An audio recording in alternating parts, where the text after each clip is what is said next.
Hey folks, Taugrim here. In today's 14th episode of The Art of Warfare, we look at the Type 98, a Tier 8 Chinese main battle tank in armored warfare.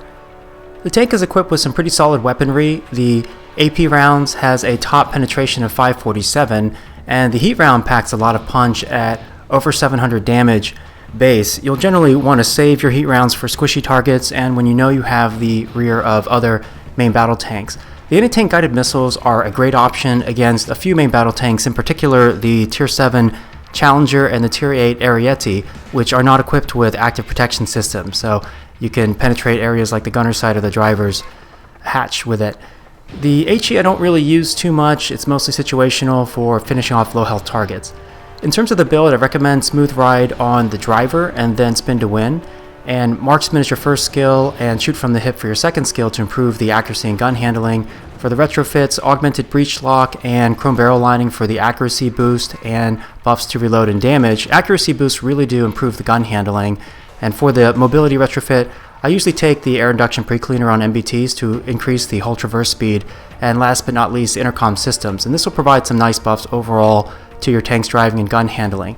The reload is a decent 7.22 spec'd out like this, and the accuracy is an outstanding 0.04, along with a pretty acceptable aim time of 2.6 seconds. And the most important stat on the tank, which you can't buff on any tank, is the gun depression of -8 degrees. And this is really important because relative to other Tier 8 MBTs, this has the largest weak spot.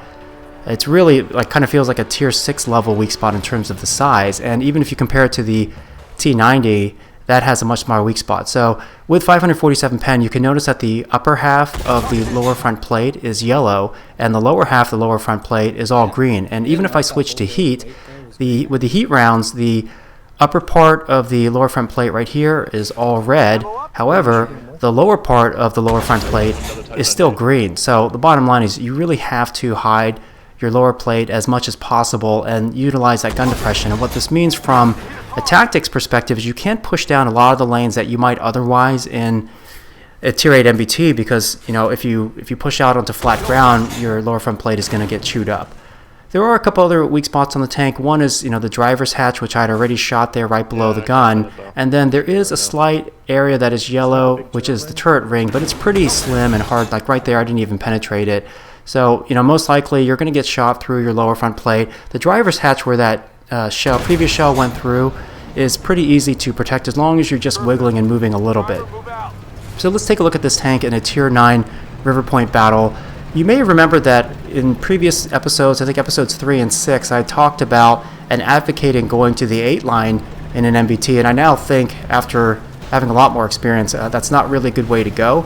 The problem with going down the 8 line is that when you exit, even if you win the 8 line, when you exit it, you're in a kill zone for a considerable length of time trying to get out of it, and I'll show that later.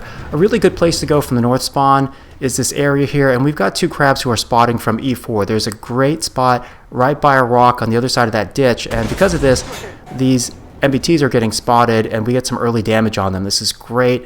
And so I'm just going to a place where I can keep my gun active, because I followed the crabs when they came down here, and I don't need to go any closer.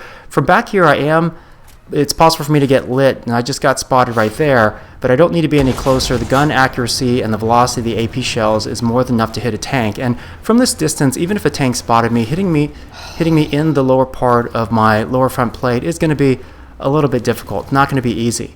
We do have a Tier 8 Abrams tank, which is just on the north side of town over by E5 and E6. So I'm going to have to turn and face him. He's just shot my platoon mate.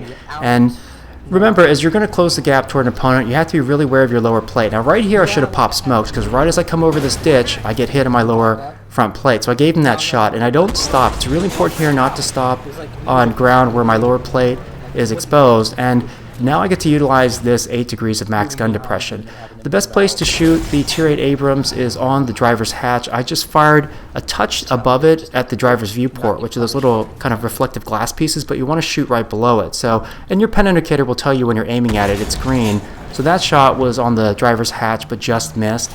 And you need to be careful, because sometimes when you're aiming at places that are green, you'll do module damage, but not actual tank damage. So here, he's wiggling, he stops for a moment. I tag him in his driver's hatch, and that's a weak spot for a lot of tanks, but it's a little bit bigger on the Abrams line from tier 7 to 9 relative to other tanks. Now the lower plate on the tier 8 and tier 9 Abrams is a brick, so it's not even worth trying to shoot at, and I outland that guy 2 shots to 1. What's really nice is that even though the Abrams has a faster rate of fire, because I was hulled down, I can dictate when we exchange shots, and I've got the bigger alpha gun.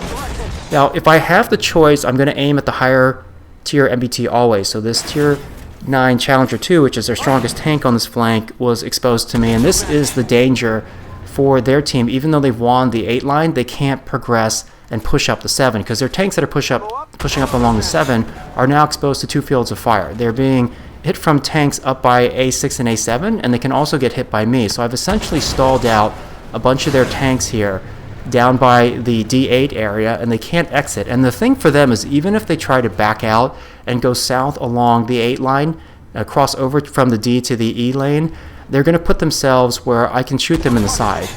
Now, you notice, I've taken 1 shot, but I'm being really careful to be hulled down and trying not to stay too overexposed. The tanks down there are 3 tanks at least that have active protection systems. So, they have a Challenger 2, a Leo 2A5, and the Striker missile boat. So there's no point in me even trying to fire anti-tank guided missiles, because it's going to get knocked down. And as a matter of fact, because there's so many tanks down there, their ability to recharge their active protection systems off cooldown is probably going to outpace my ability to reload and fire anti-tank guided missiles. Now from this position, the Challenger, the tier 7, is still hard to pen. I did a partial damaging shot at the top of his cupola. You can shoot him down by the driver's hatch, although it is a fairly small, kind of tucked in weak spot. And I just got the kill there in the Challenger 2. He was trying to back out and exit toward the E lane, but he can't do that without overexposing his side. So I've essentially locked down about 5 of their tanks over here, while the rest of our tanks are winning the 2 lane and then the south part of the map. So I'm just giving them a little bit of time, and right here I rushed my shot a little bit. I've got a small window on that on the T90, so this is the tier 8 MBT, and because he has to cross so far to the south, he's crossing laterally across my vision, and I'm able to reload and finish him off. And that's pretty much game. And what's really amazing is that, by staying properly hull down with this tank, I was able to bounce or mitigate over 8,800 damage.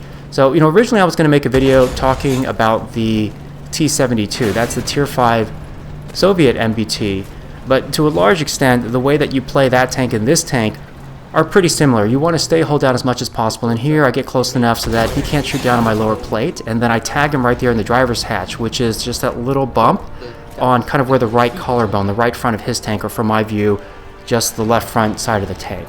That's the best place to hit for any MBT from the front, from tier 8 and up. That's generally, it's a, if you hit it, it's a guaranteed penetration and damage. So I deal over 6,200 damage and racked up over 4K spotting, and finished with almost 4,900 base experience points just by clogging up that lane, putting out some good damage and spotting for my teammates. And then again, 8,800 damage mitigated is huge, so just stay out of lanes with this tank. I haven't decided yet which tank we're going to cover in the next video, either the Typhoon or maybe another tier 8 tank, so let me know what you're interested in seeing in the comments in this video. Take care.